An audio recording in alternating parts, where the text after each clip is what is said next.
যৌবন কমে না, দাফে দাফে বাড়ে। আমলকি, হর্তুকি, বহেরা এবং বাবলা পরিমাণ মতো কালোজিরা একসাথে পিষে তা থেকে রস বের করে মধু এবং ঘি সহ সেবন করলে 2 থেকে 3 বার সেবন করে 1 গ্লাস দুধ নিয়মিত পান করলে রতি শক্তি কিভাবে বৃদ্ধি করে কল্পনার বাহিরে।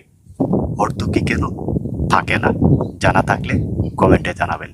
ঘন, মজবুত, শক্ত, টেকসই আগ্রহ বাড়াইতে চাইলে বাবির দৈহিক চাহিদা পূরণ করেও আরো কিছু সম্পত্তি সংরক্ষিত সঞ্চয় করে রাখতে চাইলে 3 মাস পর্যন্ত এই পদ্ধতি গ্রহণ করে প্রবল বেগে, জ্বরের বেগে যৌনশক্তি বাড়তে থাকে।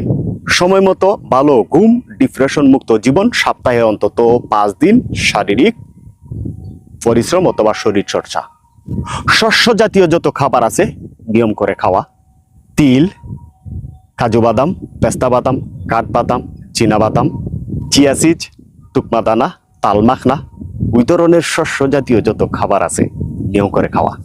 দেশি শাক সবজি, ডিম, মাছ, মাংস বেশি করে টেস্টোস্টেরন বৃদ্ধি করা।